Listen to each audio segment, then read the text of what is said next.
26 जनवरी 2022 को भारत अपना 73वां Republic day मनाएगा। 26 जनवरी ये महज एक तारीख नहीं है, बल्कि एक ऐसा दिन है जो हर एक भारतीय को गर्व महसूस कराता है।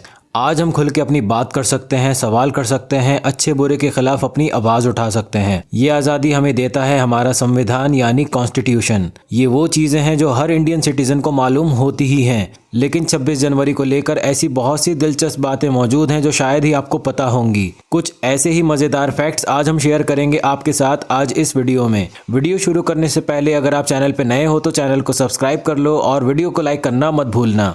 भारत का पहला स्वतंत्रता दिवस 26 जनवरी 1930 में पूर्ण स्वराज के तौर पे मनाया गया था। यानी इस दिन लोगों ने सोचा था कि देश से अंग्रेज़ों को पूरी तरह निकाल देंगे, और इस दिन को याद रखने के लिए 20 साल बाद 26 जनवरी 1950 को संविधान लागू करने की घोषणा करी गई। क्या आप ये बात जानते थे? कमेंट बॉक्स में ज़रूर बताएं। भारत के संविधान को तैयार होने में लगभग 2 साल 11 महीने और 18 दिन लगे थे।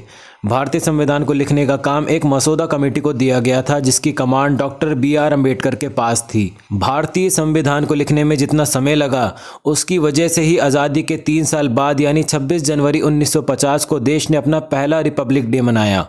भारतीय संविधान की 2 कॉपीज़ हैं, एक इंग्लिश में और दूसरी हिंदी में। एक कॉपी हिंदी में इसलिए ताकि हिंदुस्तान का हर एक सिटीजन इसे आसानी से पढ़ सके और समझ सके। वहीं उसकी दूसरी कॉपी इंग्लिश में इसलिए बनाई गई है ताकि हिंदुस्तान से बाहर के लोग भी इसे पढ़ सकें और जागरूक हो सकें। इंडियन कॉन्स्टिट्यूशन की ये दोनों कॉपीज़ हाथों से लिखी गई हैं। इंडियन कॉन्स्टिट्यूशन दुनिया में लिखा जाने वाला सबसे लंबा कॉन्स्टिट्यूशन है। इसमें 22 आर्टिकल और 12 शेड्यूल्स में बटे 444 आर्टिकल्स हैं।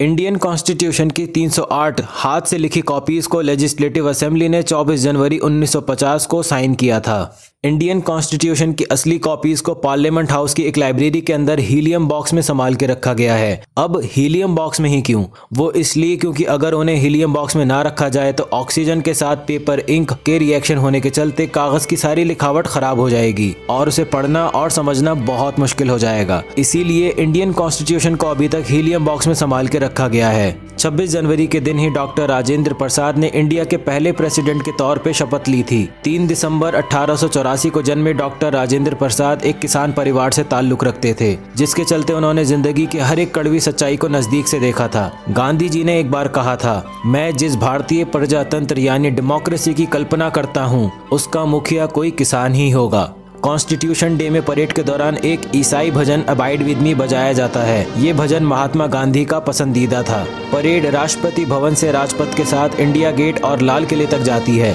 इस परेड की शुरुआत इंडियन प्रेसिडेंट द्वारा तिरंगा फहराने के बाद की जाती है। इसके बाद थल सेना, नौसेना और वायुसेना के कई रेजिमेंट्स उनके बैंड के साथ मार्च करते हैं। अलग अलग स्टेट से उनकी संस्कृतियों को दर्शाने वाली झांकियां प्रदर्शित की जाती हैं। रिपब्लिक डे 3 दिन मनाया जाने वाला नेशनल फेस्टिवल है, जिसका अंत 29 जनवरी को बीटिंग रिट्रीट सेरेमनी के साथ होता है। तो दोस्तों, ये थे कुछ इंटरेस्टिंग फैक्ट्स रिपब्लिक डे को लेकर। अगर आपको आज की वीडियो में दिखाया गया कोई भी फैक्ट पसंद आया हो तो कमेंट बॉक्स में हमें ज़रूर बताएं, और ऐसी इंटरेस्टिंग वीडियोस के लिए हमारे चैनल से जुड़े रहें। We will be back again with some more good videos. Until then take care, be safe and keep watching hook hooks.